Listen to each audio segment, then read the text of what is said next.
It's been a couple of months since I've seen the project. When I initially came out here about 60 days ago, they just had a footer dug.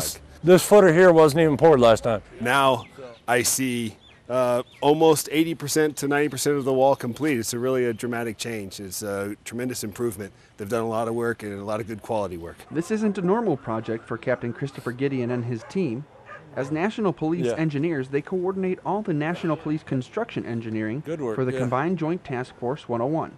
So the project this time is a little different. We were actually conducting an engagement with the local national police chief, the city police chief, and he raised the issue of his police officers not being able to adequately secure the school without a proper wall. No better an opportunity than to build one. What we did is we did an Adopt a School program. We came out here in June timeframe and dropped off school supplies, and the school was being vandalized by the locals, and we decided we'd do a CERT project to make the school safer for the kids. The CERP, or Commander's Emergency Response Program, is specifically designed to make an impact on the civilian population.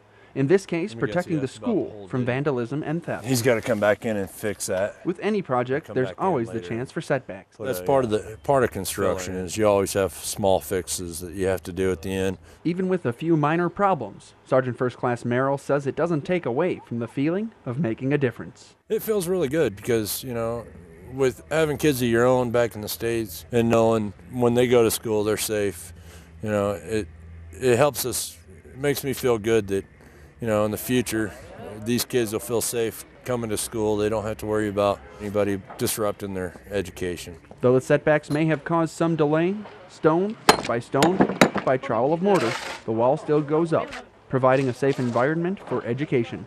Air Force Staff Sergeant George Maddon, Chamkani, Afghanistan.